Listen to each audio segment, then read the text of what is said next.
Hello everyone, you mà không bị slime bật dương từ đại hay đi slime nếu vì thuộc lòng bị bề ngại lòng mà ta tới một việc cọ một lần ASMR cho mỡ á là ba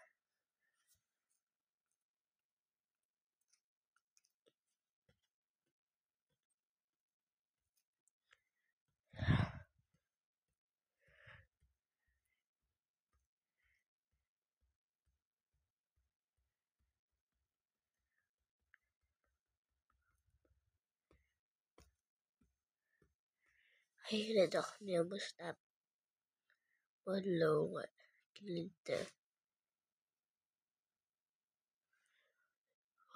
bởi vì oh my god đọc nhiều rồi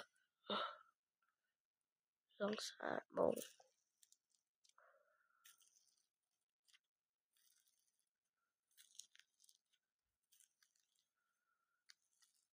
oh my god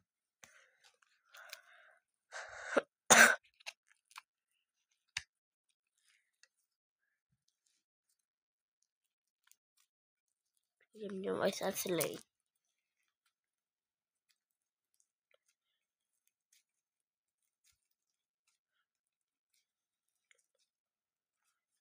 ô lại ổ lần ô sẽ bài lên ô nó cho here.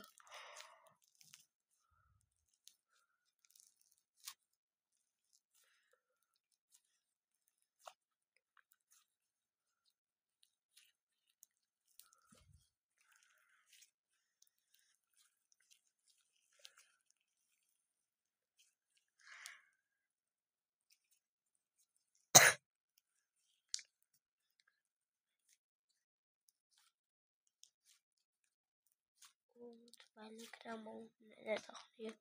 Trong tàu như mình gặp anh bye bye.